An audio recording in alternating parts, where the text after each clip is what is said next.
आता पुढच्या मॉडेल्स कडे वळूया. ही मॉडेल्स म्हणजे कॅन, कुड, शुड वगैरे जी आहे ती बघूया. प्रत्येक ह्याच्यामध्ये काय दाखवलं जातं ते अगोदर दाखवतो आणि मग नंतर आपण त्याची एक्झाम्पल्स बघूया.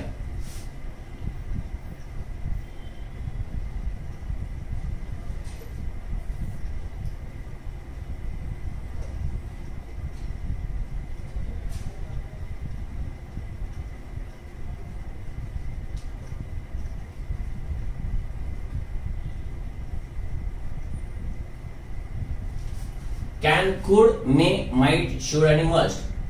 मॉडेल्स हे काय असतात तर मॉडेल्स हे नेहमी हाफ वर्ब्स असतात. हाफ वर्ब्स म्हणजे they don't have their own meaning. If you want to use them meaningfully you have to use a main verb after all these helping verbs. That is why they are called half verbs. असे ते half verbs आहेत म्हणजे अर्धवट क्रियापद आहेत. ह्यांच्यानंतर जोपर्यंत तुम्ही क्रियापद अजून वापरत नाही तोपर्यंत यांना स्वतःचा काहीही अर्थ उरत नाही. तर असे हे सगळे आहेत ते मॉडेल्स. ह्याच्या व्यतिरिक्त पण अजून मॉडेल्स आहेत. आता आपण फक्त हे बघतोय, त्याच्यानंतर अजून पुढचे बघायचेच आहेत आपल्याला. बर, आता ह्याच्यामध्ये काय काय दाखवलं जातं ते बघूया. तर पॉसिबिलिटी, ह्याच्यानंतर ॲबिलिटी. बस एवढे दोन दाखवले म्हणजे ग्रामर संपलं. या भ्रमात राहू नका. मी माझ्या पुस्तकामध्ये अजून ह्याचे काही रूल्स दिलेले आहेत तर तेही आपल्याला बघायचे. पण पॉसिबिलिटी आणि ॲबिलिटी हे जसं आहे तसं तुम्हाला सगळ्यांना माहितीये परमिशन देण्यासाठी सुद्धा हे वापरतात. आणि दुसरा सगळ्यात महत्वाचा रूल जो इतर पुस्तकात दिसणार नाही आणि हा आता नक्की येईल तो म्हणजे जनरल ट्रुथ. ते काय ते आपण सगळं बघायचंय. का स्पर्धा परीक्षा बदलते आणि या स्पर्धा परीक्षेमध्ये मला असं वाटतं की आता ह्याच्यानंतर हे पुढे येणार म्हणून मी पुस्तकामध्ये या नवीन रूल्स मुद्दाम या नवीन रूल्सचा अंतर्भाव केलेला आहे. असो, आता आपण ही जी पॉसिबिलिटी, ॲबिलिटी आणि परमिशन आहे ही तुम्हाला त्या कुड मध्ये पण दिसते म्हणून याला पण आपण असंच लिहूया. पॉसिबिलिटी, ॲबिलिटी आणि परमिशन. कळतंय? आता बघा, कॅन हा प्रेझेंट आहे हा तुम्हाला माहिती आहे. कारण का ज्या अर्थी कॅनचा भूतकाळ कुड आहे त्या अर्थी कॅन प्रेझेंट आहे. पण इंग्लिश हे अतिशय डेंजरस आहे. म्हणजे इंग्लिशला जॉर्ज बर्नार्ड शॉ असं म्हणतो की परफेक्टली इम्परफेक्ट लँग्वेज. जाऊ दे, आपल्याला त्याच्याबद्दल म्हणायचं नाहीये. इथे सांगायचंय काय ते बघा. कॅन हा दिसताना प्रेझेंट दिसतोय पण कॅन हा प्रेझेंट पण दर्शवतो आणि फ्युचर पण दर्शवत असतो. बरं, आधी आपण हे काय काय बघूया मग नंतर त्याच्याकडे जाऊया. मे मध्ये प्रोबॅबिलिटी असते, बरोबर आहे. तसंच परमिशन दर्शवण्यासाठी सुद्धा त्याचा उपयोग केला जातो, बरोबर आहे. माइट हे पण त्याच्यासाठीच आहे, बरोबर आहे. नंतर शुड मध्ये काय काय असतं बघा. एकतर विश पण असतं, त्याच्यानंतर ज्याला ड्युटी किंवा ऑब्लिगेशन असं म्हणतात ते पण असतं. सजेस्ट करण्यासाठी सुद्धा शुडचा उपयोग केला जातो. नंतर मस्ट मध्ये हीच स्ट्रॉंग विश होते ज्याला डिझायर असं पण म्हणतात. नंतर ह्याच्यामध्ये सुद्धा कंपल्शन सुद्धा दिसत असतं. नंतर इथली जी ड्युटी असते किंवा ऑब्लिगेशन असतं ते स्ट्रॉंग असतं.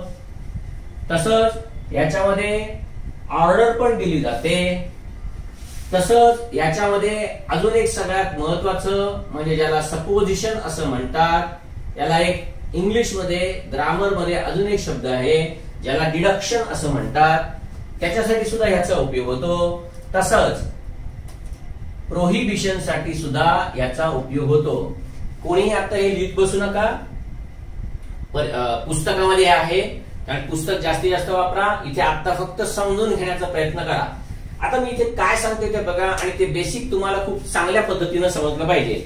तर ते बेसिक काय आहे ते आपण बघूया आधी. बघा आता सांगितल्याप्रमाणे कॅन आणि कुड हा प्रेझेंट आहे, बरोबर ना, आणि हा पास्ट आहे. तसंच हा प्रेझेंट आहे आणि हा पास्ट आहे. पण यापूर्वी मी तुम्हाला मुद्दामून वाक्य करत असताना तुम्हाला मी असं दाखवलं होतं की कॅनचा अर्थ काय असतो, तर करू शकतो. लक्षात ठेवा मित्रांनो, मराठी मधला अर्थ समजणं खूप महत्वाचं आहे, कारण का तो समजला तर तुम्हाला हे आपोआप समजेल. कुड याच्यामध्ये काय असतो अर्थ, तर करू शकलो, म्हणजे एखादी क्रिया होऊ शकली, बरोबर आहे. प्रॉबॅबिलिटी मध्ये आपण बघितलंय की कदाचित करेन, म्हणजे 50% चान्सेस भविष्य काळामध्ये एखादी क्रिया होईल, बरोबर आहे. माईट हा तर भूतकाळ आहे, त्या भूतकाळामध्ये कदाचित झालं असेल असा याचा अर्थ होतो, बरोबर आहे. म्हणजेच इथे पण भूतकाळातली 50% शक्यता असते. आता शूड मध्ये विश आहे, ड्युटी ऑब्लिगेशन आहे, सजेशन आहे, हे असे वेगवेगळे जरी दिसत असले तरी सुद्धा शूड हा प्रेझेंट सुद्धा दाखवतो आणि फ्युचर सुद्धा दाखवतो. मस्ट पण असाच आहे, मस्ट प्रेझेंट पण दाखवतो आणि फ्युचर पण दाखवतो. कसं ते आपण थोडक्यात बघूया, म्हणजे तुम्हाला आपोआप समजेल. कॅन मध्ये प्रेझेंट पण आहे आणि कॅन हा फ्युचर पण दर्शवला जातो. कॅन हा प्रेझेंट पण आहे आणि कॅन मधून फ्युचर पण दर्शवला जातो. ज्या वेळेला मी असं म्हणतो I can go to Kolhapur tomorrow, बघा मी काय म्हटलं, I can go to Kolhapur, मी उद्या कोल्हापूरला जाऊ शकतो. मी हा फ्युचर साठी कॅनचा उपयोग केलेला आहे, बरोबर आहे. स्पोकन इंग्लिश मध्ये सगळं चालणार आहे, मी ह्याच्याबद्दल काही बोलत नाहीये. फक्त आता मी काय सांगतोय ते फक्त लक्षात घ्या. प्रेझेंट तर तो आहेच. मी ज्यावेळी म्हणतो I can teach English, I can speak English, हे ज्यावेळी मी म्हणतो त्यावेळी माझी ती प्रेझेंट मधली माझी ती ऍबिलिटी पण मी दाखवत असतो आणि it is possible for me to speak in English, म्हणून मी तिकडे पॉसिबिलिटी पण दाखवत असतो. त्यामुळे कॅन मध्ये प्रेझेंटची पॉसिबिलिटी किंवा ऍबिलिटी किंवा फ्युचर मधली पॉसिबिलिटी आणि ऍबिलिटी हे दोन्ही प्रकार दाखवले जाऊ शकतात. कुड कडे जर आपण गेलो तर कुड हे कॅनचं पास्ट आहे, हे तर तुम्हाला माहिती आहे. पण इंग्लिश मध्ये सगळ्यात जास्त महत्वाचं म्हणजे काय की बघा स्पर्धा परीक्षा कुठे बदलली आहे. तुम्ही जर फक्त कुड हे पास्ट पास्ट पास्ट जर घेऊन बसला तर लक्षात ठेवा मित्रांनो, कुड मध्ये पॉसिबिलिटी असते. बघा कॅन मध्ये ही पॉसिबिलिटी 100% असते, पण ही कशामधली असते तर प्रेझेंट आणि फ्युचर मधली असते. परत मित्रांनो लक्षात घ्या की मी ते 100% किंवा काही आकडे दाखवणार आहे, ते मुद्दामून तुम्हाला ती पॉसिबिलिटी काय आहे ना हे समजण्यासाठी हे आकडे दाखवते. असे आकडे कुठल्याही पुस्तकात नाहीत किंवा दिलेले नसतात. फक्त त्याची ग्रॅव्हिटी काय आहे ना हे तुम्हाला समजावं म्हणून मी फक्त ते आकडे दिलेले आहेत. तर थोडक्यात हे प्रेझेंट मध्ये आहे आणि फ्युचर मध्ये आहे, त्यावेळी तिकडे 100% पॉसिबिलिटी दिसत असते. ज्या वेळेला पास्ट मध्ये असेल त्यावेळेला पास्ट मध्ये त्याची 100% पॉसिबिलिटी दिसत असते. परंतु मित्रांनो कुड हे इंग्लिश मध्ये प्रेझेंट मध्ये सुद्धा वापरलं जातं आणि फ्युचर मध्ये सुद्धा वापरलं जातं. आणि ज्या वेळेला एखादा असा क्रियापदाचा पास्ट असलेला फॉर्म, मग ते हेल्पिंग वर्ब असू दे नाहीतर अजून काय असू दे, यांचा फॉर्म हा ज्या वेळेला पास्ट मधला प्रेझेंट आणि फ्युचर दर्शवण्यासाठी वापरला जात असतो, त्यावेळी मित्रांनो लक्षात ठेवा ही जी 100% पॉसिबिलिटी आहे ती प्रेझेंट आणि फ्युचर मध्ये 50%च होऊन जाते. समजते मला काय सांगायचं ते? म्हणजे आता दिसताना दिसते हा फक्त पास्ट, पण इंग्लिश मध्ये फ्युचर मध्ये पण चालतोय. मी याच्यानंतर वाक्य तुम्हाला दाखवणार आहे की पेपर मध्ये सुद्धा कुडचा उपयोग फ्युचर दर्शवण्यासाठी केला गेला आहे. मला ती एक्झाम नक्की कोणती आहे ती आठवत नाही, कदाचित ती टेक्निकल असिस्टंट किंवा काय अशी कुठेतरी असेल. पुस्तकामध्ये सुद्धा मी ते उदाहरण मुद्दामून दिलेलं आहे. याचं कारण की एमपीएससी खूप वेगवेगळ्या पद्धतीने प्रश्न विचारते. आपण फक्त प्रश्नाची उत्तरं बघतो आणि पुढे जातो, पण पेपर सेटर ज्यावेळी ते बघेल त्यावेळी तो तिकडे विचारलेला प्रश्न वेगळा होता आणि तुम्हाला तो वेगळ्या स्वरूपात विचारला जाऊ शकतो, हे लक्षात ठेवा.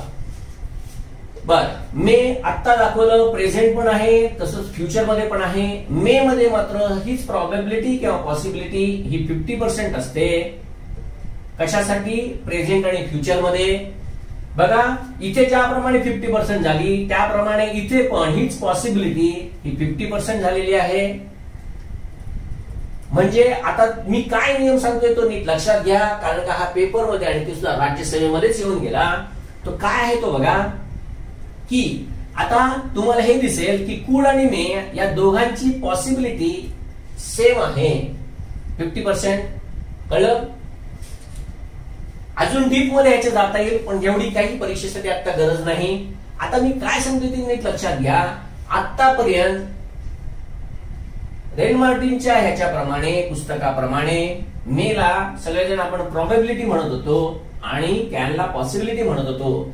पण स्पर्धा परीक्षा बदलली मित्रांनो. या स्पर्धा परीक्षेमध्ये किंवा प्रोबॅबिलिटी आणि पॉसिबिलिटी हे दोन शब्द फक्त दिसायला वेगळे आहेत, पण त्या दोन्हींचा अर्थ सेमच आहे. हे फक्त मला तुम्हाला सांगायचंय. पॉसिबिलिटी म्हणजे दुसरं तिसरं काही नसून 100% प्रोबॅबिलिटी आहे. बघा समजतंय का? प्रोबॅबिलिटी कुठे आहे? इथे. प्रोबॅबिलिटी किती असते? 50% असते. मी इथे काय म्हटलंय बघा, 100% probability is nothing but possibility. कळतंय? तेच प्रोबॅबिलिटी म्हणजे दुसरं तिसरं काही नसून 50% पॉसिबिलिटी असते. मित्रांनो जसं बघा आकाश ढगाळ झालेलं आहे आणि एकदम काळा म्हणजे अंधार पसरलेला आहे. त्यावेळेला मी ज्यावेळी म्हणतो की आता पाऊस पडू शकतो किंवा आता जोरदार पाऊस पडू शकतो, हे मी बाहेरच्या कंडिशन वरून ज्या वेळेला सांगत असतो त्यावेळी ती पॉसिबिलिटी असते. पण हवा पावसाळी पडलेली आहे, पावसाचे दिवस नाही आहेत, त्यावेळेला मी मात्र इथे ह्याच्या ऐवजी मी इकडे मे वापरीन. कळलं? पावसाळा ऋतू नाहीये, पण सकाळपासून हवा ढगाळ दिसते आणि मला असं वाटतंय सारखं की बाबा आज काय पाऊस पडेल असं वाटतंय. नक्की पडेल का नाही माहिती नाही, त्यावेळेला मी तिकडे मे वापरत असतो. कळतंय? हा पॉसिबिलिटी आणि प्रोबॅबिलिटी मधला फरक आहे. उदाहरणार्थ मराठीमध्ये मी तुम्हाला सांगतो म्हणजे तुम्हाला ह्याचा अर्थ अजून स्पष्ट होईल. आज पाऊस पडू शकतो असं ज्या वेळेला मी म्हणतो त्यावेळी ती 100% पॉसिबिलिटी आहे, आणि मी ज्या वेळेला असं म्हणतो आज पाऊस पडण्याचा संभव आहे त्यावेळी ही पॉसिबिलिटी 50% होत असते. तर हा कॅन आणि मे मधला मुळातला फरक आहे. बरोबर आहे? तर हे झाले इकडे. शूड मध्ये काय काय दिसतं, तर एक तर विश दिसते म्हणजे इच्छा. ड्युटी किंवा ऑब्लिगेशन हे जर असेल तर याला कर्तव्य किंवा बंधन असं म्हटलं जातं. ही जी ड्युटी किंवा ऑब्लिगेशन असतं हे नेहमी सोशल ड्युटी किंवा सोशल ऑब्लिगेशन असतं, हे लक्षात ठेवा. सामाजिक बंधन किंवा सामाजिक कर्तव्य असं असतं. बाकी सजेशन करण्यासाठी सुद्धा याचा उपयोग केला जातो. मस्ट मध्ये स्ट्रॉंग विश म्हणजे डिझायर आहे, कंपल्शन आहे, स्ट्रॉंग ड्युटी आहे, ऑर्डर आहे, डिडक्शन आणि सपोजिशन म्हणजे ज्याला इंग्लिश मध्ये अनुमान किंवा तर्क असं म्हणतात. प्रोहिबिशन आहे. हे प्रोहिबिशन हे फक्त नेगेटिव्ह वाक्यांमध्येच वापरलं जात असतं. याच्याच बरोबर अजून मस्ट मध्ये काय काय दाखवतात, तर नेसेसिटी पण दाखवली जाते आणि इम्पॉर्टन्स पण दाखवला जात असतो. नेसेसिटी आणि इम्पॉर्टन्स. नेसेसिटी म्हणजे माहिती तुम्हाला आवश्यकता, गरज, आणि इम्पॉर्टन्स म्हणजे महत्व. हे सगळं सांगण्याचं कारण काय बघा, स्पर्धा परीक्षेमध्ये आतापर्यंत कशा कशावरती प्रश्न येऊन गेलेले आहेत, तर पॉसिबिलिटी किंवा ॲबिलिटीवरचे प्रश्न येऊन गेलेले आहेत. परमिशन समजणं खूप सोपं असतं. जोड्या लावामध्ये सुद्धा कधी कधी फार सोपी वाक्य देऊन तुम्हाला 1 मार्क सहज मिळतील याची व्यवस्था कधी कधी एमपीएससीचा पेपर सेटर पण करत असतो. मे मध्ये प्रोबॅबिलिटी आणि परमिशन आहे, हा फार कमी वेळा येतो, परंतु तेच परत जोड्या लावामध्ये येऊ शकतं. प्रोबॅबिलिटी ही त्याच्यामध्ये आहे. शूड मध्ये आतापर्यंत फक्त ह्याच्यावरचीच वाक्य येऊन गेलेली आहेत, बाकी ह्याच्यावरची आणि ह्याची आलेली नाहीये. मस्ट मध्ये ह्याच्यावरचं वाक्य येऊन गेलंय. कंपल्शनचं अजून येऊन गेलं नाहीये, हे पण येऊन गेलेलं नाहीये, ऑर्डर पण येऊन गेलं नाही. ह्याच्यावरचं आता लेटेस्ट परीक्षेत का येऊन गेलं. प्रोहिबिशन वरचं वाक्य कधीही येणार नाही. याचं कारण फक्त एवढंच आहे की ते फक्त निगेटिव्ह वाक्यामध्ये, म्हणजे मस्ट हे ज्या वेळेला निगेटिव्ह असतं, मस्ट नॉट, त्याच वेळेला त्याच्यामध्ये फक्त प्रोहिबिशन दिसत असतं. प्रोहिबिशन म्हणजेच काय? मनाई. एखादी गोष्ट करायला मनाई करणे, त्या गोष्ट करायला नाकारणं, त्याला म्हणतात प्रोहिबिशन. त्यामुळे खूप सोपं आहे. नेसेसिटी म्हणजे गरज आणि इम्पॉर्टन्स म्हणजे महत्व. तर असे हे या सगळ्या सहाय्यकारी क्रियापदांचे उपयोग होत असतात. पण तुम्हाला सगळ्यात समजलं काय पाहिजे, तर हे समजलं पाहिजे. जसं कॅन मध्ये करू शकतो आहे, इकडे करू शकलो आहे, इकडे कदाचित करेन आहे, इथे कदाचित झालं असेल असं आहे. शुड मध्ये आणि मस्ट मध्ये काय बघा, करायला हवे किंवा करायला पाहिजे. बघा, मी ज्यावेळी एखादी विश व्यक्त करत असतो त्यावेळी मी असं म्हणत असतो की मी आता लवकर गेलं पाहिजे. विश आहे माझी, इच्छा आहे माझी. आय शुड गो नाऊ, बरोबर आहे. I should reach there early, wish आहे, कळतंय? मी तिथे लवकर पोहोचलं पाहिजे. मला सांगायचं एवढंच आहे, मराठीमध्ये जर तुम्हाला शूडचा अर्थ समजला तर तुम्हाला आपोआप हे जे काय आहे ना ते सहज समजणार आहे. कळलंय? मी जर असं म्हटलं he should report me every day, बघा सजेस्ट आहे, त्यांनी मला दररोज रिपोर्ट केलं पाहिजे, सजेशन करतोय मी. कळतंय? हेच मी असं म्हटलं they should not play aggressively, त्यांनी आक्रमकपणे खेळता कामा नये, सजेशन देतोय मी त्यांना. कळतंय ना? मला सांगायचं एवढंच आहे, जर तुम्हाला वाक्यांचा मराठीमध्ये अर्थ जर समजला तर तुम्हाला शूडचे हे उपयोग समजतील. मित्रांनो, तुम्ही काय करता माहितीये का? हे उपयोग पाठ करत सुटता आणि हे उपयोग पाठ करता आणि खाली दिलेली वाक्य पाठ करत बसता. लक्षात ठेवा, कुठल्याही इंग्लिश मध्ये हे कमीत कमी टेन्सेस आणि हेल्पिंग वर्ब समजण्यासाठी, हे मॉडेल समजण्यासाठी पाठांतर करायची आवश्यकता नसते. या कॅन मधून काय अर्थ व्यक्त होत असतो हे एकदा जर तुम्हाला समजलं, म्हणजे थोडक्यात मराठी समजलं, करू शकतो हे समजलं, तर तुम्हाला त्याच्यामध्ये आपोआप पॉसिबिलिटी नाही तर ॲबिलिटी दिसणारच आहे. परमिशन काय आहे हे तुम्हाला त्याच्यामधून आपोआप समजणार आहे. कधी? इंग्लिश वाक्याचा अर्थ समजला तर. आणि तो आपल्याला आपल्या मातृभाषेत समजणं, आकलन होणं हे सगळ्यात महत्वाचं आहे. एवढं लक्षात ठेवा मित्रांनो. हेच पुढच्या बाबतीत पण आहे. आता मेच्या बाबतीत पण हेच आहे. तसंच आता आपलं चाललंय ते शूडच्या बाबतीत, म्हणजे हे विश आहे, ड्युटी आहे का ऑब्लिगेशन साठी हे वापरतात. असं न करता ज्यावेळी तुम्ही सेंटेन्सचा अर्थ समजून घ्याल त्यावेळी तुम्हाला आपोआप हे व्यक्त होताना दिसणार आहे. त्यामुळे ह्याच्या नादाला लागू नका. याचे अर्थ माहित पाहिजे तुम्हाला की बाबा ड्युटी म्हणजे काय, तर बाबा कर्तव्य. ऑब्लिगेशन म्हणजे काय? बंधन. म्हणजे सामाजिक कर्तव्य किंवा सामाजिक बंधन जर असेल तर त्यासाठी शूड वापरतात. पण असं न म्हणता शूडच्या वाक्यांमधनं विश पण व्यक्त होऊ शकते असं लक्षात ठेवा. ते कधी? तर मराठीमध्ये आपण हे करायला हवं, करायला पाहिजे कधी वापरतो? मी चांगला अभ्यास केला पाहिजे, विश आहे. तुम्ही चांगला अभ्यास केला पाहिजे, सजेशन आहे. कळतंय? पण तेच परीक्षा जवळ आली आहे, आता तुम्ही चांगला अभ्यास केला पाहिजे, ऑब्लिगेशन आहे आता तुमच्यावरती. म्हणजे एकच वाक्य, पण मी कुठल्या प्रकाराने बोलतोय, सगळ्यामध्ये शूडच वापरतो. मग नेहमी शूड स्टडी म्हटल्यानंतर विषय आलं पाहिजे असा अर्थ होत नाही, किंवा शूड स्टडी म्हटल्यानंतर ते ड्युटी किंवा ऑब्लिगेशन असलं पाहिजे, किंवा शूड स्टडी म्हटल्यानंतर ते सजेशन असलं पाहिजे असा अर्थ नसतो. तर वाक्यामध्ये ते कसं वापरलं आहे याच्यावरून त्याचा अर्थ ठरवायचा असतो. कारण का ते वाक्य तुम्हाला सांगतोय, त्या वाक्याचा अर्थ प्रकट करणार आहे की whether it is wish or duty or obligation or suggestion. त्यामुळे तुम्हाला अर्थ समजणे महत्वाचं आहे, हे लक्षात ठेवा. मस्ट मध्ये पण फक्त इथे आपण आता मराठीमध्ये समजण्यासाठी याला आपण असं म्हणूया की मस्ट म्हणजे काय, तर करायलाच हवे किंवा करायलाच पाहिजे. परत मित्रांनो इकडे पण लक्षात ठेवा की हे च जे आहे ना हे फक्त मराठीमध्ये या शूड आणि मस्ट मधलं फरक समजावा ना म्हणून ते दिलेलं आहे. अदरवाईज इंग्लिश मध्ये यू शुड स्टडी आणि यू मस्ट स्टडी असं काही ठामपणे बोललं जात नसतं. म्हणजे ज्या टोननी यू शुड स्टडी म्हटलं जातं त्याच टोननी यू मस्ट स्टडी म्हटलं जातं. फक्त अर्थ किंवा भावना ज्या व्यक्त होतात त्या मात्र दोन्ही मध्ये वेगवेगळ्या आहेत, एवढं फक्त लक्षात ठेवा. कळतंय? सगळ्यांचा अर्थ फक्त काय आहे तर तो ह्याचा अर्थामध्येच हे सगळं दडलेलं आहे हे लक्षात ठेवा. तुम्ही काय करता माहितीये का, ह्याचा अर्थ पाठ करत बसताय. ह्याचा अर्थ पाठ करू नका. हे कुठे कुठे वापरतात ना हे तुम्हाला एकदा माहिती पडलं तर तुम्हाला फक्त वाक्यांचा अर्थ समजावा लागतो. जसं बघा, स्ट्रॉंग विश म्हणजे काय, तर अतिशय तीव्र इच्छा. जसं मी म्हटलं की आय मस्ट अर्न मनी, म्हणजे मी पैसे मिळवलेच पाहिजे. आता मी इथे मुद्दाम आय मस्ट अर्न मनी म्हटलंय, पण ऍक्च्युअली इंग्लिश मध्ये आय मस्ट अर्न मनी असं म्हणतात फक्त. म्हणजे तिथे काय असं जोर लावून म्हटलं जात नाही आय मस्ट अर्न मनी. हे फक्त तुम्हाला समजण्यासाठी.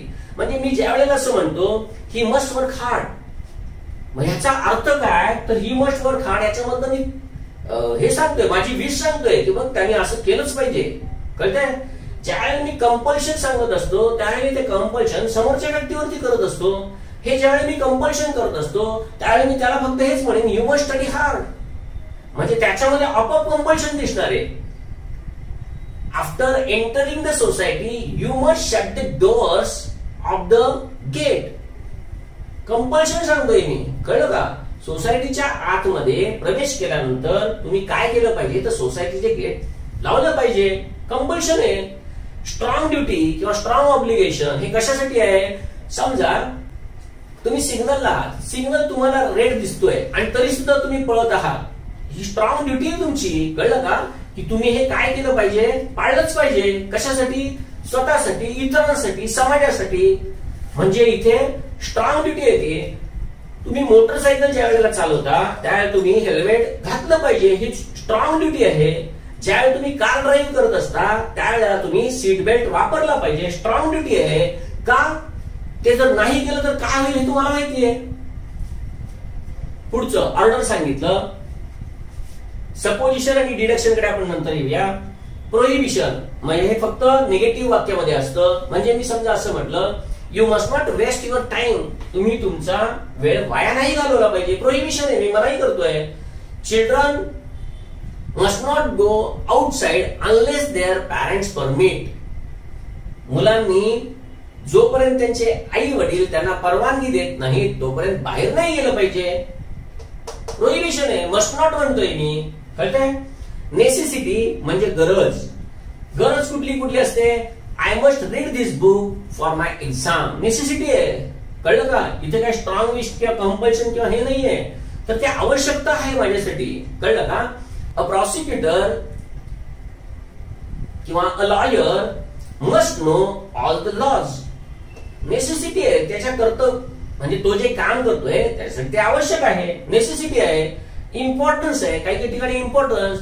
जसं children must study regularly, importance आहे. जर आता जर त्याने अभ्यास नाही केला तर पुढे काय होईल, म्हणजे त्यांच्या आयुष्यासाठी ते महत्वाचं आहे. थोडक्यात सांगायचं फक्त एवढंच आहे, परीक्षेमध्ये ज्या वेळेला वाक्य दिली जातात त्या वाक्याचा मराठीमध्ये अर्थ समजून घ्या. तुम्हाला हे आपोआप समजायला लागेल की याच्यामध्ये काय व्यक्त केलं जात आहे. याची वाक्य आपण नंतर बघणार आहोत, त्यावेळेला तुम्हाला अजून चांगलं समजेल. परीक्षेमध्ये याची वाक्य कशी येऊन गेलेली आहेत तेही समजेल. बर, तसंच इकडे पण बघा. आता तुम्हाला मी सांगितलं मे आणि कुडची पॉसिबिलिटी सेम असते. मग आता माईट बघा, माईट हे पण पास्ट मध्ये आहे. मग ते ज्या वेळेला पास्ट आहे त्यावेळेला पास्ट मध्ये बघा, मे मध्ये ज्याप्रमाणे 50% पॉसिबिलिटी आहे तसं पास्ट मध्ये सुद्धा याची पॉसिबिलिटी 50% असते. पण इंग्लिश इतकं विचित्र आहे, विचित्र नाही की त्यांची भाषा आहे, त्यामुळे त्यांच्या भाषेच्या भूमिकेमध्ये जाऊन फक्त आपण समजून घ्यायचं. आपल्या मराठीप्रमाणे ते समजून घ्यायचं नाही. फक्त आपल्याला ते इंग्लिश काय म्हणतात हे समजण्यासाठी आपल्या मातृभाषेचा उपयोग करायचा आहे. ज्या वेळेला हेच माईट प्रेझेंट आणि फ्युचर मध्ये वापरलं जातं. बघा, आहे भूतकाळ नेचा, पण हेच प्रेझेंट मध्ये आणि फ्युचर मध्ये सुद्धा वापरतात. मग इथलं 50% जे असतं ते इकडे 25% होऊन जात असतं. म्हणजेच मला सांगायचं काय बघा, कूड मध्ये पॉसिबिलिटी ही माईट पेक्षा जास्त असते आणि कूड आणि मे या दोघांची पॉसिबिलिटी किंवा प्रोबॅबिलिटी ही सेम लेवलला असते. बाकी याच्यामध्ये प्रेझेंट फ्युचर आहे, याच्यामध्ये पण प्रेझेंट फ्युचर आहे. काय आहे ते आता आपण बघितलं. तुम्हाला मी याची काही तोंडी उदाहरणं पण दाखवली. ही तोंडी उदाहरणं नंतर नक्की लिहून घ्या, समजून घ्या पुन्हा. आणि आता याच्यावरती प्रश्न कसे पडतात, काय पडतात ते आपण आता बघूया.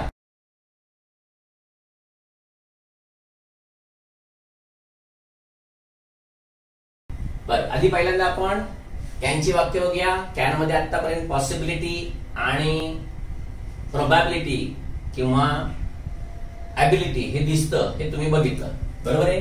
आता बघा परीक्षेत आलेलं वाक्य, यू कॅन गेट हर्ट. परीक्षेमध्ये काय केलं, याच्या खाली अंडरलाईन दिलं गेलं आणि मग खाली इकडे दिलं प्रोबॅबिलिटी, नंतर काय बरं ॲबिलिटी,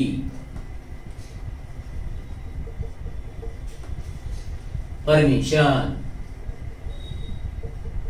आपल्याला बघायचं काय आहे, तर ह्याच्यामधनं काय दिसतं, तर यू कॅन गेट हर्ट म्हणजे प्रोबॅबिलिटी आहे, पॉसिबिलिटी ज्याला म्हणतात ते आहे, हे तुम्हाला समजलं पाहिजे.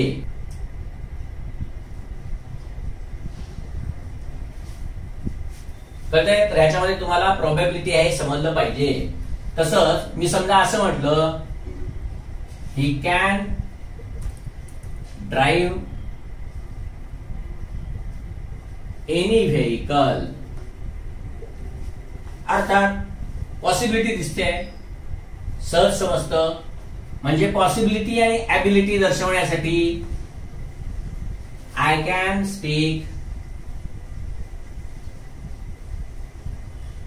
कन्नडा, म्हणजे मी कन्नड बोलू शकतो, ॲबिलिटी आहे बरोबर.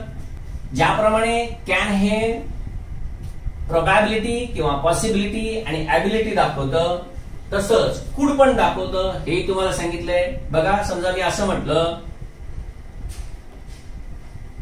शी कुडंट जॉईन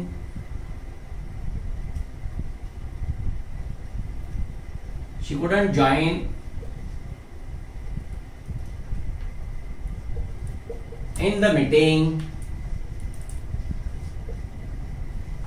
today.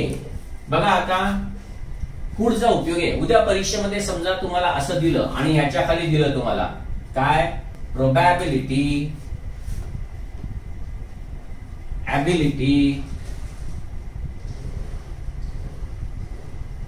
फ्युचरिटी,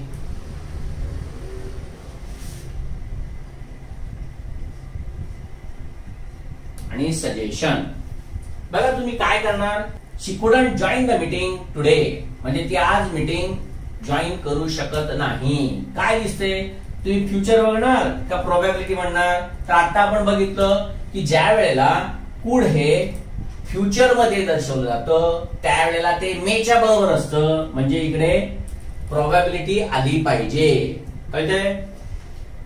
परीक्षेमध्ये येऊन गेलेलं वाक्य बघा, परीक्षेमध्ये असं वाक्य येऊन गेलं, राज्यसेवेच्याच परीक्षेमध्ये येऊन गेलं,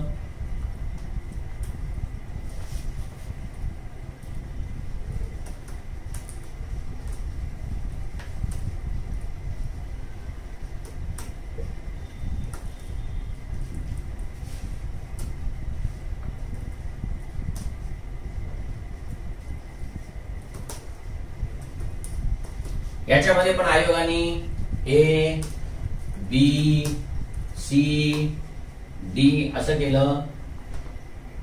पहिल्या पर्यायात दिलं फक्त ए बरोबर, दुसऱ्या पर्यायात दिलं बी आणि सी बरोबर, तिसऱ्या पर्यायात दिलं फक्त सी बरोबर आणि सी आणि डी बरोबर. बघा मला तुम्हाला हेच सांगायचंय की आयोग आहे ना, आयोग आता बाहेर पडलाय. कशामधनं, जो नेहमीचा पॅटर्न आहे ना त्याच्यामधनं आयोग बाहेर पडलाय. तो आता विविध प्रकारे प्रश्न विचारतोय की जेणेकरून मुलांना इंग्लिश समजतंय का याच्यासाठी प्रश्न विचारतोय. आणि आपण मात्र कुठे आहोत ते बघा. जसं बघा, शी अंडरस्टँड टुडेज लेक्चर म्हणजे तुम्हाला एवढं तर समजतंय की तिला आजचं लेक्चर जे काय आहे ते समजणं. मग आता ती आजचं लेक्चर समजू शकते, कदाचित समजू शकेल, कुड का समजू शकली का समजायला पाहिजे. परत हे फक्त तुम्ही आता घेतले ते फक्त कुठले अर्थ, ह्यांचे जसे अर्थ होतात तसे. पण ह्याच्या बरोबर अजून पुढे जाऊन मी जो तुम्हाला उपयोग सांगितला की कुडचा उपयोग हा प्रेझेंट मध्ये पण होतो आणि फ्युचर मध्ये पण होतो, हा तुम्ही लक्षात घेतला पाहिजे. म्हणून मित्रांनो पुस्तक नीट वाचा, पुस्तकामध्ये हे सगळं व्यवस्थित दिलेलं आहे. इथे फक्त हे समजून घ्या की उत्तर काढताना नेमकं काय करायचं असतं. म्हणजे एकदा तुम्ही पुस्तक वाचलं आणि त्याच्यामध्ये खाली जे काही एक्झाम्पल दिलं असेल ते बघितलं, आयोगाच्या प्रश्नपत्रिकेमध्ये हे कसं विचारलेलं आहे हे एकदा जर तुम्ही समजून घेतलं तर मित्रांनो उत्तर काढणं खूप सोपं असतं. बघा आता इथे तर तुम्हाला समजलं की ह्याच्यामधलं प्रोबॅबिलिटी दिसते, ह्याच्यामध्ये मी मुद्दामून फ्युचरिटी घेतली नाही, कारण का फ्युचर म्हटल्यानंतर ते प्रेडिक्शन आहे. प्रेडिक्शन म्हणजे भविष्यात कदाचित असं होईल किंवा होणार नाही असं जरी काही जरी असलं तरी इथे फार शक्यता कमी वाटते, म्हणून फ्युचरसाठी हे वापरलेलं आहे हे तुम्हाला समजलं. कळतंय. आता हे आयोगाने हे जे दिलेलं वाक्य आहे याच्यामध्ये सगळ्यात पहिल्यांदा आयोगाने याचं उत्तर फक्त कॅन दिलं होतं, नंतर दुसऱ्या की मध्ये बदललं आणि याचं उत्तर बी आणि सी दिलं. आता ते का दिलं तेच आपल्याला बघायचंय.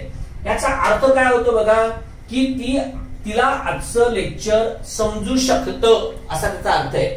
मग तिला आजचं लेक्चर समजू शकतं, मग हे कॅन का घ्यायचं, कळलं का? मला वाटतं तिकडे निगेटिव्ह आहे. काही जरी असलं तरी अर्थ शेवटी तोच राहणार आहे. तिला आजचं लेक्चर समजू शकत नाही. मग ते समजू शकत नाही हे तुम्ही कशावरून सांगताय की एखाद्या व्यक्तीला ते लेक्चर समजू शकत नाही म्हणजे तुम्ही काय 100% गॅरंटीने सांगणार आहात का? नाही, कारण का आपल्याला त्या व्यक्तीबद्दल काही माहिती नाहीये की whether she is able to understand or not. बरोबर ना? त्यामुळे आपल्याला काय समजलं पाहिजे इथे ते बघा की इथे नुसतं कॅन आहे तर चालणार नाही जरी उत्तर दिलं असेल तरी. मग ज्या वेळेला इकडे तुम्ही वाचता त्यावेळी तुम्हाला हे मात्र दिसतं की मे आणि कुड या दोघांची पॉसिबिलिटी प्रोबॅबिलिटी ही सेम आहे, त्यामुळे इथे हे उत्तर येतं. म्हणजे तिला कदाचित आजचं लेक्चर समजणार नाही, कदाचित समजणार नाही. हा, हे तुम्ही म्हणू शकता एखाद्या व्यक्तीबद्दल, पण ठामपणे असं म्हणू शकत नाही की नाही तिला समजू शकतच नाही, असं म्हणू शकत नाही. म्हणजे कदाचित तिला आजचं लेक्चर समजणार नाही किंवा ती समजू शकणार नाही. मग हाच अर्थ मे आणि कुड या दोन्हींनी व्यक्त होतो, म्हणून बी आणि सी हे दोन पर्याय बरोबर आहेत. आता बघा इथे पण तुम्हाला दिसेल की हे सगळं वापरलेलं आहे फ्युचर मध्ये आहे. बघा कळतं, फ्युचर मध्ये कुड आहे पण फ्युचर मध्ये. अजून परीक्षेमध्ये आलेलं एक वाक्य तुम्हाला दाखवतो की ज्याच्यामध्ये कुड हे फ्युचरच्या सेन्सनी वापरलेलं आहे आणि त्याचं उत्तर पण फ्युचरच्या सेन्सनीच आहे. ते वाक्य असं होतं, I am so tired that I could sleep for a week. बघा सरळ सरळ काय दिसते ते बघा, मी इतका थकलेलो आहे की I could sleep for a week. थोडक्यात काय आहे इकडे ना अंदाज सांगतोय मी, म्हणजे तो पण कुठला एक्झॅजरेट केलेला, कोण आठवडाभर झोपू शकणार नाहीये. मला सांगायचं हेच आहे मित्रांनो, स्पर्धा परीक्षा कुठे चालली आहे ना ते बघा. तर इथे कुड मध्ये फ्युचर दिसतंय. मग आता इथे परीक्षेमध्ये काय काय दिलं गेलं ते बघा, हायपोथेटिकल पॉसिबिलिटी. आता समजा इथे नुसतं जर पॉसिबिलिटी दिलं असतं किंवा ऍबिलिटी दिलं असतं तर चाललं असतं का? बघा इथे मुद्दावर हायपोथेटिकल म्हणजे कल्पनेनी, स्वतःच्या कल्पनेनी बनवलेली कल्पना आहे ना ही. मी एवढा थकलोय ना की आठवडाभर झोपेन, म्हणजे हायपोथेटिकल आहे, काल्पनिक आहे, काल्पनिक. बस एवढं समजलं ना लगेच उत्तर येतं. परत ही पॉसिबिलिटी म्हणा किंवा प्रोबॅबिलिटी म्हणा ही आहे कुठली, फ्युचर इंडिकेट करणारी आहे. मला सांगायचं तेच आहे की फ्युचर दर्शवण्यासाठी सुद्धा कुड वापरलं तर हे स्पर्धा परीक्षेत यायला लागलेलं आहे. आता हे तुम्हाला समजलं पाहिजे. त्यामुळे मित्रांनो तुम्ही जी बुक्स वापरता आहात किंवा वापरत असाल ती ट्रेडिशनल पद्धतीने इंग्लिश शिकवणारी आहेत. स्पर्धा परीक्षेसाठी आता ट्रेडिशनल पद्धत उरली नाही. आता तुम्ही म्हणाल रेन मार्टिनच मी घेऊन बसणार. मित्रांनो घ्या, इंग्लिश ग्रामरचं बायबल आहे पण त्याची लेवल ही एसएससी पर्यंत आहे, 10वी एसएससी 10वी तोपर्यंत आहे. आणि आपली ग्रॅज्युएट लेवलची परीक्षा चालली हे कायम लक्षात ठेवा. त्यामुळे अजूनही मी त्यालाच कवटाळून बसीन असं जर तुम्ही म्हणत असाल तर अवश्य बसा. पण मित्रांनो मार्क्स मिळणार नाही. मार्क्स मिळण्यासाठी आता फक्त इंग्रजी समजणं एवढं एकच तुमचं ध्येय असलं पाहिजे. मित्रांनो, एकदा इंग्लिश समजणं फक्त माहिती का आठवडा लागतो इंग्लिश समजायला. अगदी मॅक्स टू मॅक्स म्हणजे 15 डेज. पहिलं स्ट्रक्चर ऑफ सेंटेन्सचं जे प्रकरण आहे ना ते नीट करून ठेवा. परत परत मी सांगतोय तुम्हाला, ते जर तुम्ही एकदा नीट केलं ना तर तुम्हाला खरंच हे सगळं आहे ना ते एकदम सोपं व्हायला लागेल. एकदम सोपं व्हायला लागेल. कळतंय? हे झालं कूड कसं वापरलं गेलं, कॅन आणि मे आणि कूडचे कसे प्रश्न दिले गेले. अजूनही आपण काही प्रश्न बघायचे त्याचे, ते बघूया. बी एबल टू या एका सहाय्यकारी क्रियापदाचा उपयोग करून कॅन आणि कूड व्यक्त करता येतं. 1984 पासून 2017 पर्यंत याच्यावरती कधीही प्रश्न आला नाही. जे प्रश्न येत होते ते अतिशय सोपे होते, सहज आले. पण त्याच्यानंतर 2 परीक्षांमध्ये असे नियम येऊन गेले की ते नियम कोणालाही माहित नव्हते. आणि याचं कारण फक्त एवढंच आहे, माहित नव्हतं असं म्हणण्यापेक्षा मी असं म्हणेन की आपला अभ्यास तेवढा बारकाईनं आपण कधी केलाच नाही. म्हणून तर मी तुम्हाला हे सगळं मुद्दामून सांगायच्या मागचं कारण हेच आहे की अभ्यास कसा करायचा असतो हेही तुम्हाला हे सगळं शिकताच समजेल. की परीक्षक पेपर सेटर ज्या वेळेला एखादं वाक्य टाकत असतो त्यावेळी त्याची भूमिका कुठली असते, ती ज्यावेळी तुम्ही भूमिका समजून घेताना त्यावेळेला त्याला काय अपेक्षित आहे, म्हणजेच आयोगाला काय अपेक्षित आहे, हे एकदा जर तुम्हाला समजलं ना तर तुम्हाला ना त्याची उत्तर यायला लागतात. बर, आता आपण बघूया बी एबल टू. तुम्हाला माहिती आहे बी ची रूप काय आहेत ती ॲमिजार, वॉज आणि वर, आणि तिसरं रूप जे आहे ते बीन आहे, आणि नंतर एक बीइंग आहे, हे पण तुम्हाला माहिती आहे. बर, आता कॅन हा प्रेझेंट आहे हे आपण बघितलं.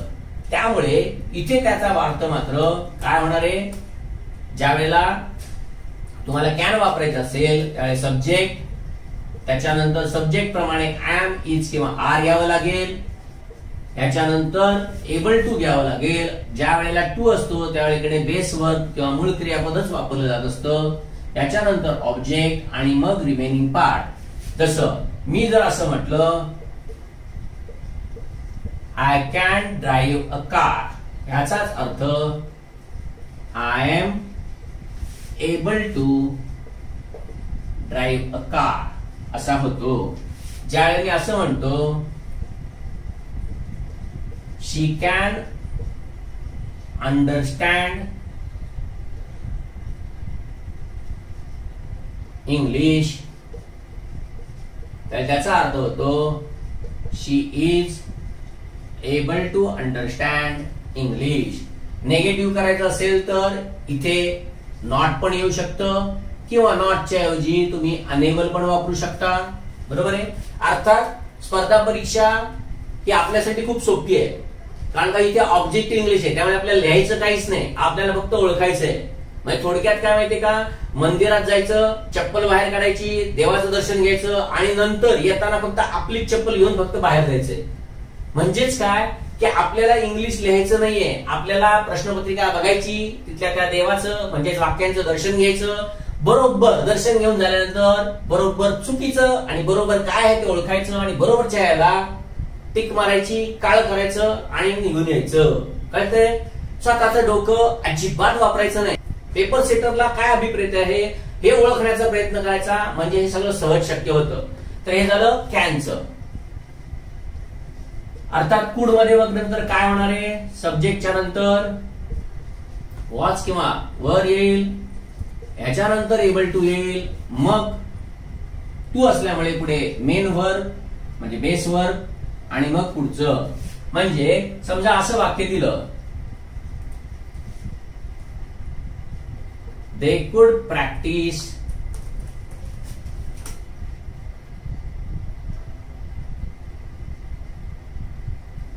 at morning. म्हणजेच काय, they were able to practice. बाकी पुढचं काय लिहायला नको. कळतंय? नेगेटिव्ह असेल तर फक्त काय होणार आहे, वेअर नॉट एबल टू. म्हणजे इकडे जर आपण कुड नॉट घेतलं तर इकडे फक्त आपल्याला काय करावं लागेल, वेअर नॉट एबल किंवा वेअर अनेबल असं करावं लागेल. कळतंय? बर, हे झाले कॅन आणि कूडचे नियम. याच्यामध्ये बघा हे प्रेझेंट मध्ये आहे आणि हे पास्ट मध्ये आहे. फ्युचर मध्ये कॅन आणि कुडचा फ्युचर होत नाही, म्हणजे विल कॅन आणि विल कुड असं किंवा शॅल कॅन शॅल कुड असं होत नाही. अर्थात हे फ्युचर मध्ये वापरलं तर हेही आत्ताच आपण बघितलं, कॅन हे सुद्धा फ्युचर मध्ये वापरलं तर हे सुद्धा आपण आत्ताच बघितलं, कळतंय. पण फ्युचर मध्ये कॅन आणि कुडचा फॉर्म तयार होत नाही, म्हणजे त्याच्या ऐवजी इकडे मात्र सब्जेक्ट, त्याच्यानंतर शॅल किंवा विल, मग त्याच्यानंतर शॅल किंवा विल, मग त्याच्यानंतर बी, मग एबल टू, मग वर्ब, मग ऑब्जेक्ट आणि मग रिमेनिंग पार्ट. बरोबर आहे. म्हणजे याच्यामधलं कुठलंही जर वाक्य दिलं, समजा मी असं म्हटलं she will be able to reach there safely, म्हणजे ती तिकडे सुरक्षितपणे पोहोचू शकेल. बघा अर्थ काय होतो, शकेल किंवा ता येणे, शकणे येतो, म्हणजे तुम्हाला जास्त अजून समजेल. शकणे किंवा ता येणे म्हणजे कसं आहे बघा, मी गाडी चालवू शकतो, म्हणजेच काय, एबल टू प्रमाणे याचा अर्थ होणार आहे मला गाडी चालवता येते. हेच तिला इंग्लिश समजू शकते, म्हणजे तिला English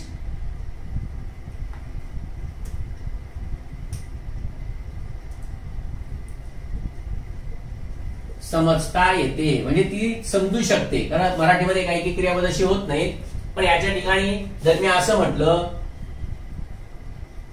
she can speak English, ती इंग्रजी बोलू शकते, तर याचा अर्थ होईल तिला इंग्रजी बोलता येते. समजते.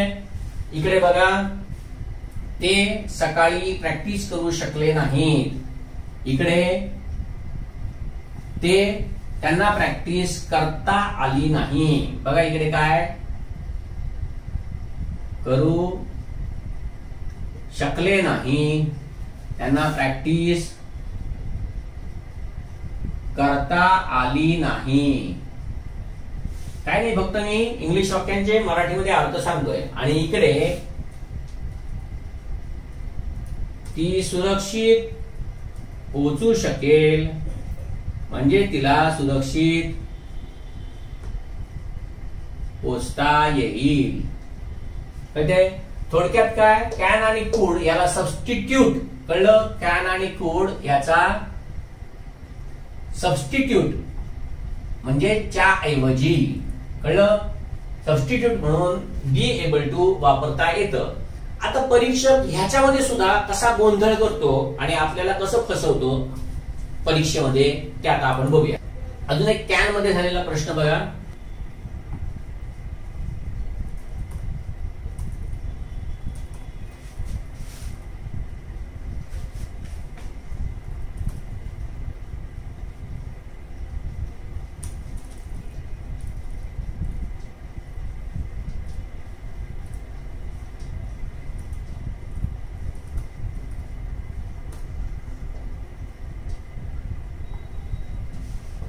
असं एक वाक्य होऊन गेलं. इकडे दिलं होतं कॅन, शुड, मस्ट आणि विल. बघा डॉक्टरांना असे इंटरप्रिटर म्हणजे अर्थ काढणारे, कळलं, भाषा जाणून त्याचा अर्थ सांगणारे, डॉक्टरला असे इंटरप्रिटर्स पाहिजेत की जे इंग्लिश, हिंदी, पंजाबी आणि गुजराती काय बोलू शकतात. त्यांनी बोललं पाहिजे का, त्यांनी बोललंच पाहिजे का, ते बोलतील. डॉक्टरला असे इंटरप्रिटर्स पाहिजेत की जे या भाषा बोलतील का, त्यांनी या भाषा बोलल्या पाहिजेत का, त्यांनी या भाषा बोलल्याच पाहिजेत का, त्या हे भाषा बोलू शकतात. अर्थातच अनेकांना हे उत्तर वाटतं, पण लक्षात ठेवा एवढ्या 4 भाषा बोलण्याची ऍबिलिटी एखाद्याकडे असावी लागते. त्यामुळे इथे फक्त कॅनच येणार. परीक्षेमध्ये येऊन गेलेलं वाक्य आहे. कळतंय? पेपर सेटर काय काय विचारतात त्याच्यासाठी सांगितलं. कळतंय? बर, आता बघा परीक्षेमध्ये एबल टू वरची येणारी वाक्य खूप सोपी असतात आणि ती लगेच येतात. समजा they can not win this match so easily. ह्याचं जर निगेटिव्ह करायचं असेल तर अर्थातच इकडे काय करणार तुम्ही, म्हणजे समजा इथे तुम्हाला असा पर्याय दिला आणि याच्या खाली अंडरलाईन केलं आणि इकडे दिलं दे आर नॉट एबल, नंतर दिलं they were not able, they will not be able आणि दे मे एबल. असं जर दिलं तर तुम्हाला लगेच सहज समजतं काय की कांट आहे आणि दे आहे. दे साठी आर लागतं, तर तुम्हाला सहज समजतं की या कांट साठी आर नॉट एबल टू किंवा अनेबल दिलं असलं तर ते, हे सहज समजतं. बरोबर आहे? बर, पण इतक्या सहज आणि इतक्या पटकन येईल हे फक्त 2012च्या आणि 11च्या पूर्वीची प्रश्नपत्रिका. आताची प्रश्नपत्रिका कशी असेल याची एक चुळूक दाखवतो की हे एक वाक्य आपलं दाखवतो जे परीक्षेमध्येच येऊन गेलेलं आहे. परीक्षेमध्ये असं वाक्य दिलं गेलं, we can go to the beach this evening. आज संध्याकाळी आपण बीचला जाऊ शकतो. आणि परीक्षकांनी प्रश्न विचारला, which of the following substitute the underline model. म्हणजे अंडरलाईन केलेलं जे मॉडेल आहे त्याला सबस्टिट्यूट करणारं किंवा ह्याच्या ऐवजी वापरता येणारं असा कुठला पर्याय खाली दिलेला आहे ते ओळखा. आता बघा मित्रांनो, हे ज्या वेळेला आपण बघतो त्यावेळेला आपण पटकन काय करतो माहितीये का, वी आहे म्हणजे आर एबल टू याला बरोबर उत्तर देतो. का माहितीये का, यालाच म्हणतात डोळ्यांना झापड लावून चालणं. म्हणजे अभ्यास करताना एकाच पद्धतीने अभ्यास करायचा. कॅन एबल टू, कॅन म्हणजे अमिता एबल टू, कॅन म्हणजे अमिता एबल टू, हे असलं पाठ करणं. मित्रांनो, आता स्पर्धा परीक्षेमध्ये हे चालणारच नाही. आता काय पाहिजे ते बघा. जसं कॅनला सबस्टिट्यूट सर तुम्हीच तर अगोदर सांगितलं, हो, पण इथे बघा धिस इव्हनिंग, तुम्ही पेपर देत असता त्यावेळी दुपार असते आणि धिस इव्हनिंग म्हणजे संध्याकाळी. कळते का? त्यामुळे इथे फक्त आणि फक्त हेच आलं पाहिजे किंवा ह्याच्याऐवजी शॅल बी एबल टू दिलं असेल तर ते आलं पाहिजे. कारण का ह्याच्यामधनं फ्युचर दिसतोय.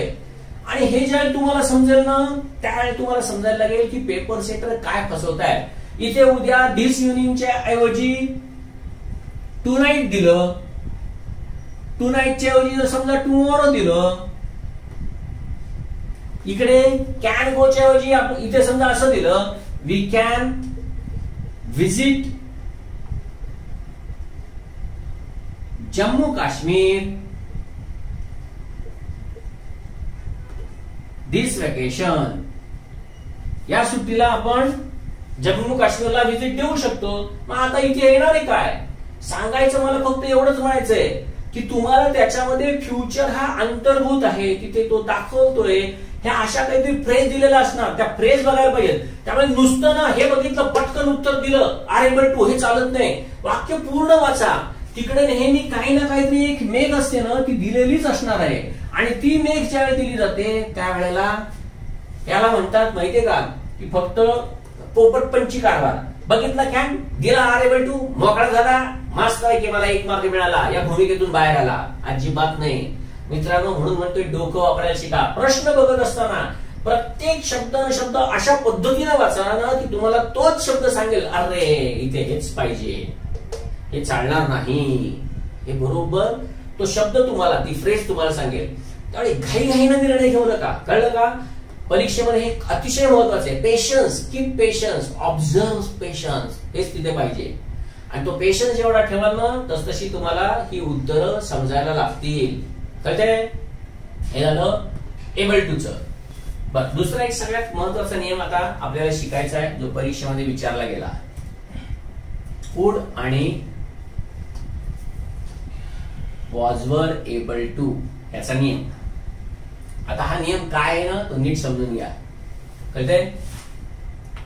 हा नियम कसा परीक्षेमध्ये विचारला गेला होता तेही बघू.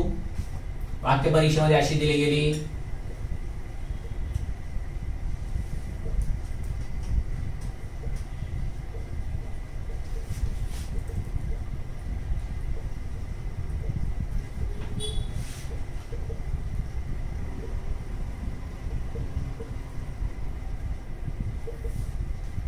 परत नेहमीप्रमाणे आयोगाचं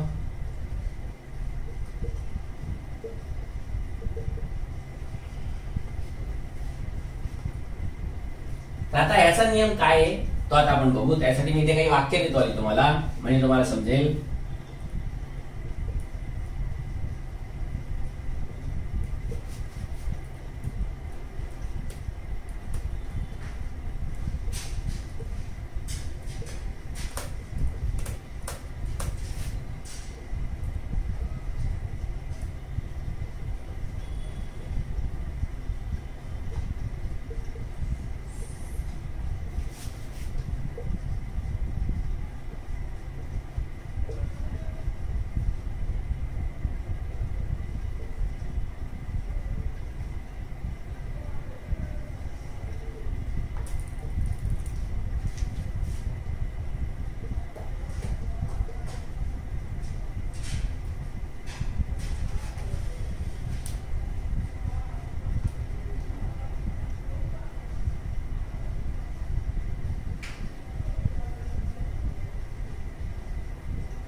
आता यांचे नियम काय काय ते समजून घेऊया.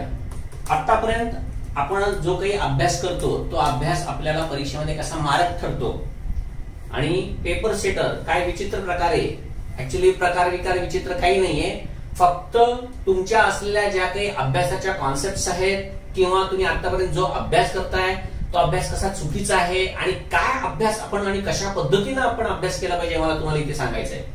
बघा पहिलं वाक्य, कुडच्या ऐवजी वॉज वर एबल टू चालतं हे आपल्याला माहितीये म्हणून परीक्षकाने फक्त असं वाक्य दिलं आणि आता ह्याच्याप्रमाणे आता काय आहे ते बघा. मित्रांनो खरंच सांगतो अनेकांनी नव्हे बहुतेक 90% स्टुडंट्सनी हेच उत्तर दिलं. आता याचा नियम काय तो नीट ऐका. परीक्षेमध्ये हे रूल हमखास अशा प्रकारचे रूल्स येत असतात. ते काय आहे ते बघा. तुम्हाला रीती भूतकाळ माहितीये की ज्या वेळेला क्रिया वारंवार किंवा सतत अशी भूतकाळात होत असे किंवा व्हायची, बरोबर आहे. रीती भूतकाळ हा फक्त सिंपल पास्ट पुरताच मर्यादित नाहीये इंग्लिशमध्ये. तर जीजी म्हणून सहाय्यकारी क्रियापद, नीट ऐका, जीजी म्हणून सहाय्यकारी क्रियापद भूतकाळ दर्शवणारी आहेत अशा सगळ्या भूतकाळ दर्शवणाऱ्या सहाय्यकारी क्रियापदांमध्ये सुद्धा असा रीती भूतकाळ असू शकतो. कसं ते बघा, म्हणजे मी सांगतो तुम्हाला. समजा मी असं म्हटलं, तो पोहू शकला. बघा मी काय म्हणतोय, तो पोहू शकला. म्हणजेच याचा अर्थ इथे कूड आहे हे निश्चित आहे, पण हेच कूड जर रीती भूतकाळाप्रमाणे जर मला वापरायचं असेल तर मराठीमध्ये मी असंही म्हणतो, तो पोहू शकायचा. बघा काय म्हणतोय, शकायचा. म्हणजे मी समजा असं म्हटलं, तो नदी पोहू शकला. तो दररोज नदी पोहू शकला, तो नेहमी नदी पोहू शकला. म्हणजेच तो नेहमी नदी पोहू शकायचा. म्हणजे ते नदीचं पात्र कळतंय. तो पुरात पोहू शकला, म्हणजेच तो पुरात पोहू शकायचा. कळतंय. मराठीमध्ये मला सांगायचं फक्त एवढंच आहे, पास्ट दर्शवणारं असं जे सहाय्यकारी क्रियापद इंग्लिशमध्ये आहे ते अशा प्रकारे वापरता येतं, रीती भूतकाळाप्रमाणे सुद्धा वापरता येतं. तर हे रीती भूतकाळाप्रमाणे सुद्धा वापरता येत असतं, हे कायम लक्षात ठेवा. आणि ते समजून घेतल्यानंतर आता दुसरा नियम ह्याचा काय तो बघा. जसं कुड आणि वॉज वेअर एबल टू हे कुठं वापरायचं, तर भूतकाळात नेहमी क्रिया होत होती किंवा होत असे किंवा भूतकाळात नेहमी क्रिया व्हायची असं जर असेल तर तिकडे तुम्ही कुड वापरू शकता. मॅनेज टू डू म्हणजेच क्रिया एकदाच किंवा फार कमी वेळा. ऍक्च्युली कमी वेळा लक्षात नाही ठेवायचं, आपल्याला परीक्षेसाठी फक्त हे लक्षात ठेवायचं आहे. पण भूतकाळात जर अशी एखादी क्रिया एकदाच शक्य झाली असं सांगायचं असेल तर तिकडे कुड वापरलं जाऊ शकत नाही. इथे फक्त एबल टूच वापरावं लागतं. बघा काय नियम सांगितला. एकदा क्रिया असेल वॉज वर एबल टू वापरायचं. जर क्रिया वारंवार किंवा नेहमी अशी जर भूतकाळ दर्शवणारी असेल तर त्याच्यासाठी कुड वापरायचं. आणि तिसरा महत्वाचा रूल, वाक्य जर निगेटिव्ह असेल तर त्याच्यामध्ये मात्र तुम्ही कुड पण वापरू शकता आणि एबल टू पण वापरू शकता. कळतंय. इथे दोन्ही पण चालणार आहे. आता हे नियम आहेत ना, ते इकडे बघायचे. बघा पहिलं वाक्य राज्यसेवेमध्ये येऊन गेलेलं आहे, त्याच्यानंतर अजून 2 परीक्षांमध्ये येऊन गेलं. हे नाही पण वेगळ्या प्रकारचं वाक्य की ज्याच्यामध्ये तुम्हाला हे रूल माहिती आहेत का बघितलं गेलं. आता बघा, म्हणजे मी ते पुस्तक काल 2 तासात वाचू शकलो. आणि इथे पण अर्थ तोच, काल मला ते पुस्तक 2 तासात वाचता आलं. थोडक्यात सांगायचंय की इकडे ही नेहमीची क्रिया आहे का, तर यस्टरडे दिसतंय, 2 तासात दिसतंय. त्याआधी फक्त कालची म्हणजे एकदाच घडलेली घटना आहे. त्यामुळे इथे तुम्हाला कुड घेऊन चालणार नाही. का, एकदाच क्रिया झाली आहे, खूपच कमी वेळा झाली आहे असं असेल तर तिकडे एबल टू वापरावं लागतं. त्यामुळे इकडे तुम्हाला फक्त हेच बरोबर येणार. कळतंय. आता खालची जी वाक्य आहेत, समजा उद्या तुम्हाला करेक्ट आणि इनकरेक्ट सेंटेन्सेस मध्ये मुद्दामून अशी वाक्य दिली, कारण का आता फक्त असं पडतंय, उद्या असं पडायला लागणार आहे. आणि ते असं पडायला लागलं ना की आपण बघत बसणार, अरे ते काय दिलंय, कधी कुड दिलंय, कधी कुड नॉट दिलंय, कधी वॉज वेअर एबल टू दिलंय, कधी was were not able to दिलंय. ही काय भानगड आहे.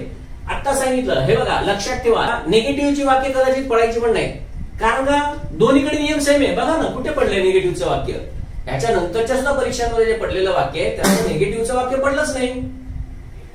सांगायचं काय की जर निगेटिव्हचं वाक्य असेल तर दोन्ही चालणार आहे, त्यामुळे ते विशेष करून पडणार नाहीच. मग पडणार आहे ते फक्त ह्याच. आणि इथे तुम्हाला समजलं पाहिजे की ती क्रिया एकदा झाली आहे का वारंवार झाली आहे. आणि ते समजण्यासाठी आता खालची उदाहरण आपण बघूया, म्हणजे तुम्हाला समजायला लागेल.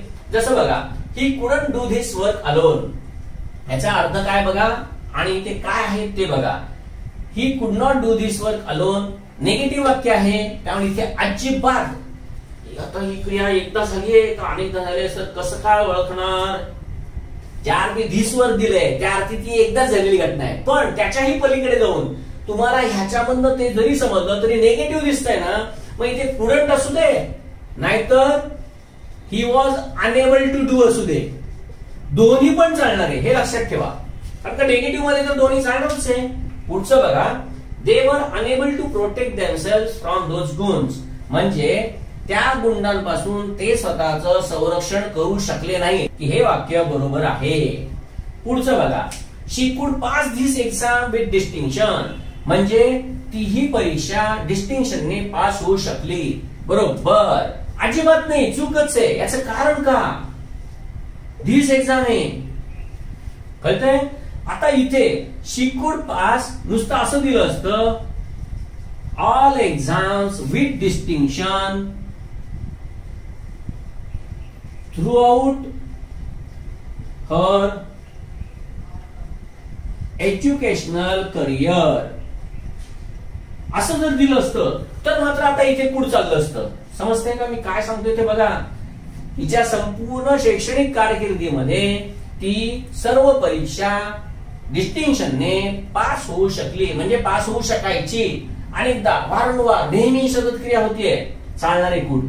पण ज्या वेळेला तिथे हे काहीही नाहीये, फक्त धिस एक्झाम दिसते, म्हणजे ही परीक्षा, मग मात्र तुम्हाला इथे कुड चालणार नाही. म्हणजे इथे पाहिजे she was able to pass. कळतंय? पुढचं वाक्य पण तसंच बघा, शी कुड प्रॅक्टिस रनिंग 5 किलोमीटर डेली. या डेली वरूनच समजते आपल्याला, कळतंय? आणि प्रॅक्टिस ही नेहमीचीच असते, कळलं का? म्हणजे उद्या जरी हे दिलेलं नसलं, हे आता तुम्हाला समजावं म्हणून मी दिलेलं आहे, पण उद्या हे जरी नाही दिसलं तरी सुद्धा तुम्हाला समजलं पाहिजे की प्रॅक्टिस ही फक्त एकदाच करत नसतात किंवा दोनदाच करत नसतात, ती सतत चालू असते. कळते ना?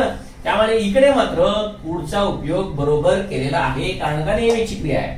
पुढच्या वाक्यात बघा, she could lift only 90 kilograms of weight in the competition, म्हणजे ती कॉम्पिटिशन मध्ये फक्त 90 किलोग्राम वजन उचलू शकली.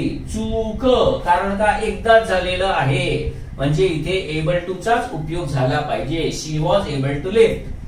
पुढे, the passengers were able to escape through the emergency window.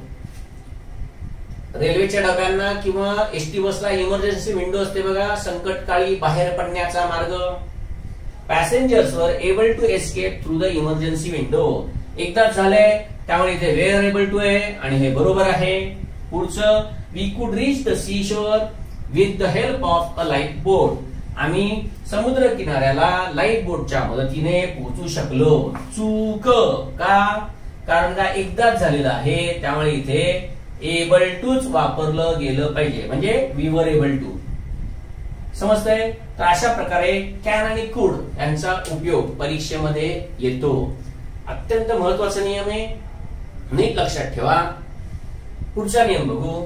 कॅनचा जो पुढचा नियम आहे, जो मी तुम्हाला म्हटलं की आजपर्यंत परीक्षेमध्ये कधी आलेला नाही, आणि ग्रामरच्या ज्या स्टँडर्ड पुस्तकं आपण जी वाचत असतो त्यांच्यामध्ये तो नियम नाहीये. पण स्पर्धा परीक्षा आता जी बदली व्हायला लागली आहे त्याच्यामध्ये मात्र हा नियम नक्की येऊ शकतं असं मला वाटतं परत. आणि मला वाटतं हे फक्त तुमच्यासाठीच वाटत असतं, माझ्यासाठी काही वाटत नसतं, कारण का मला हे सगळे नियम माहिती आहेत. त्यामुळे तुम्हाला हा अभ्यास जमला पाहिजे. अभ्यास करताना काय अजून नवीन नवीन आपल्याला आलं पाहिजे की जे इतरांना माहित नाही, हे तुम्हाला समजलं पाहिजे. त्याच्यासाठी हा रूल आता बघू. त्याला म्हणतात जनरल ट्रूथ. बघा, जनरल ट्रूथ म्हणजे ज्याला त्रिकालाबाधित सत्य असं म्हणतात, युनिव्हर्सल ट्रूथ. त्या युनिव्हर्सल ट्रूथला दुसरं नाव आहे जनरल ट्रूथ. पण आता मित्रांनो, मला तुम्हाला काय सांगायचं ते नीट लक्ष देऊन ऐका. काही वेळेला अशा काही गोष्टी असतात की ज्या गोष्टी ट्रूथ असतात, पण त्या नेहमी तशा घडतातच असं नाही. उदाहरणार्थ बघा, मी समजा असं म्हटलं,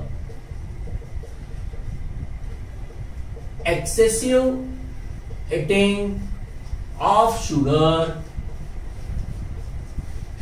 कॅन लीड टू डायबिटीस. बघा काय म्हटलंय, जर साखरेचं प्रमाणाबाहेर असं जर खाणं झालं तर ते डायबिटीस कडे नेऊ शकतं. जनरल ट्रूथ, सगळ्यांनाच डायबिटीस होतो साखर खाणाऱ्यांना असं नाही. अजून बघूया, bursting fire crackers can harm children. बघा काय म्हटलंय की फटाके फोडणे मुलांना अपाय करू शकते. जनरल ट्रूथ आहे, याच्यामध्ये काही सांगायला नकोय. सांगायचं मला काय ते बघा की परीक्षेमध्ये ह्याच्यावरती जर वाक्य आलं तर ते कसं येईल ते आता आपण बघूया, आणि त्याच्यामध्ये आपण कसे फसू, म्हणजे त्या पेपर सेटरच्या ट्रॅप मध्ये कसे अडकू. आणि फक्त का अडकू माहितीये का, कारण का आपण तेवढंच घेणार कॅन, पॉसिबिलिटी, ऍबिलिटी, पाठ ना, possibility, ability, possibility, probability, ability, pass. याच्याशिवाय आपण दुसरं काही येत नाही. आणि तिथे जाता बघा कसं होईल. समजा मी असं म्हटलं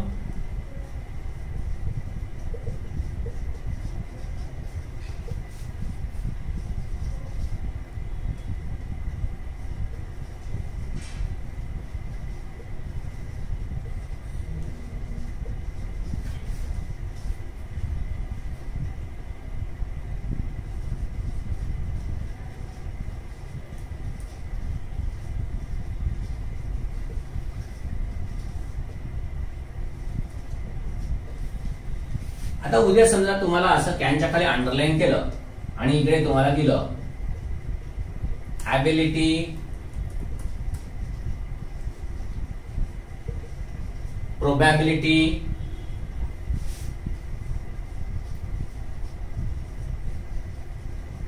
जनरल ट्रूथ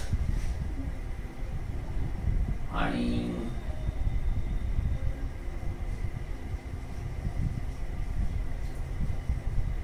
सजेशन.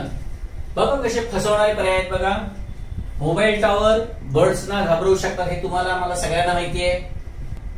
मोठ्या मोठ्या शहरांमध्ये कावळ्या आणि चिमण्या दिसणं का बंद झालंय, अनेक पक्षी दिसणं का बंद झालंय, याचं हे सायंटिफिकली हे एक रिझन आहे. Industrialisation can decrease the quality of air. सगळ्याच प्रकारचे इंडस्ट्रियलायझेशन करू शकत नाही, तरी पण काही काही प्रकारचे इंडस्ट्रियलायझेशन एअरची जी क्वालिटी आहे ती खराब करू शकतात. जनरल ट्रूथ सांगायचंय, जनरल ट्रूथ की जे ट्रूथ होतं पण नेहमीच होतं असं नाही, असं जे असतं मग त्याच्यामध्ये बघा इथे दिसताना हो इंडस्ट्रियलायझेशनची ही ऍबिलिटी दिसतेच, प्रॉबेबल आहे. त्याच्यामुळे सजेशन आहे, पण मला वाटतं हे पण चालेल. बघा नियम माहित असेल तर तुम्हाला समजेल की जनरल ट्रूथ चालू शकतं. कळतंय. पुढचाही रूल सांगतोय, तोही अजूनपर्यंत स्पर्धा परीक्षेमध्ये कधीही आलेला नाही, आणि तो काय आहे तो नीट बघा. कुडच्या ऐवजी बी अलाउड टू असं परमिशन. आता आपण बघितलं की परमिशन देण्यासाठी, बरोबर ना, जसा कॅनचा उपयोग करतात तसा कुडचाही उपयोग करतात. म्हणजे मी जर असं म्हटलं you can deposit your money directly to the loan account. बरोबर आहे, परमिशन आहे, बरोबर आहे ना, तुम्ही ते डिपॉझिट करू शकता, परमिशन आहे तुम्हाला. सांगायचं काय, हेच मी म्हटलं यू कॅन गो नाऊ. कळतंय. थोडक्यात काय, परमिशन दिसते. ही तर कॅन मधली परमिशन आहे. आता मला सांगायचं फक्त कुड आणि बी अलाउड टू मधली परमिशन, की जी परीक्षेमध्ये अजूनही विचारली गेलेली नाही. कळलं. आणि ह्याच्यामध्ये सुद्धा तुम्हाला कदाचित वाक्य विचारू शकतील, आणि ती कशी विचारू शकतील तेही बघा. कुडची जी परमिशन असते ती परमनंट असते. बघा सोपं उदाहरण, the members of the society could park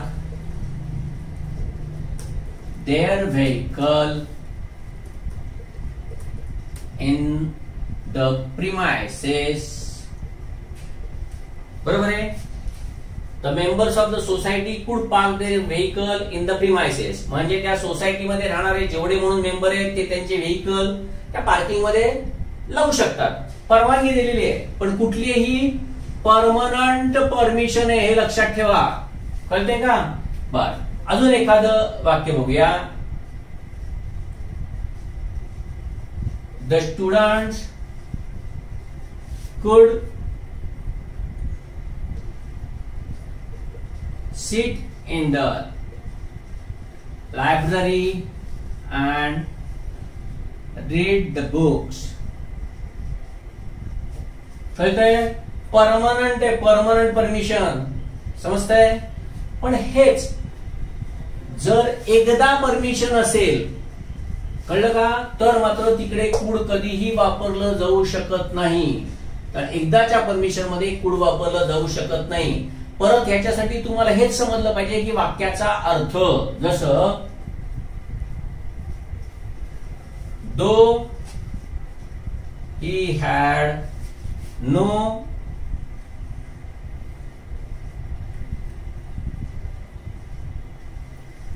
hall ticket, he could sit for the exam. बघा, though he had no hall ticket, त्याच्याकडे हॉल तिकीट नव्हतं तरी पण तो परीक्षेला बसू शकला. He was allowed to sit, असंच आलं पाहिजे. कळतंय का? बघा, परीक्षेत हे येईल का नाही मला माहित नाही, पण तुम्ही मात्र तयारी करून ठेवा. पुस्तकामध्ये पण मी हे उदाहरण दिलेलं आहे, हा नियम दिलेला आहे. मी आताच तुम्हाला सांगितलं की ज्याचं उदाहरण पुस्तकामध्ये दिलेलं नाही त्या रूलचा अभ्यास करण्याची जरुरी नाही. पण जे परीक्षेमध्ये येऊन गेलेलं नाही त्याची उदाहरणं तिथे तुम्हाला मिळणार नाही. त्यामुळे अशी कुठले रूल्स आहेत की जे मी तुम्हाला शिकवणार आहे तेच फक्त नीट अभ्यास करायचा, ते सोडून बाकीच्या रूल्सचा अभ्यास करायची आवश्यकता नाही. कळतंय? तर असं हे कॅन आणि कुड हे अशा प्रकारे वापरतात. Possibility, ability, permission. आणि बघितलं आपण की कुड आणि was were able to negative असेल तर दोन्ही वापरू शकतात. पण जर म्हणजे नेहमी क्रियापूर्वी भूतकाळात होऊ शकायची किंवा होत होती असं असेल तर मात्र आपण तिकडे कुड वापरू शकतो. अन्यथा एकदा जर क्रिया झाली असेल तर तिकडे वॉज किंवा वर एबल टू हेच वापरावं लागतं. हे झालं. त्याच्यानंतर परवानगी देण्यासाठी ज्यावेळी वापरतात त्यावेळी ही परमनंट परमिशन आहे, ही मात्र एकदाच दिलेली परमिशन आहे, हे लक्षात ठेवा. एकदा दिल्या जाणाऱ्या परमिशनला तुम्ही कुड वापरू शकत नाही. हे झाले कॅन आणि कुडचे नियम.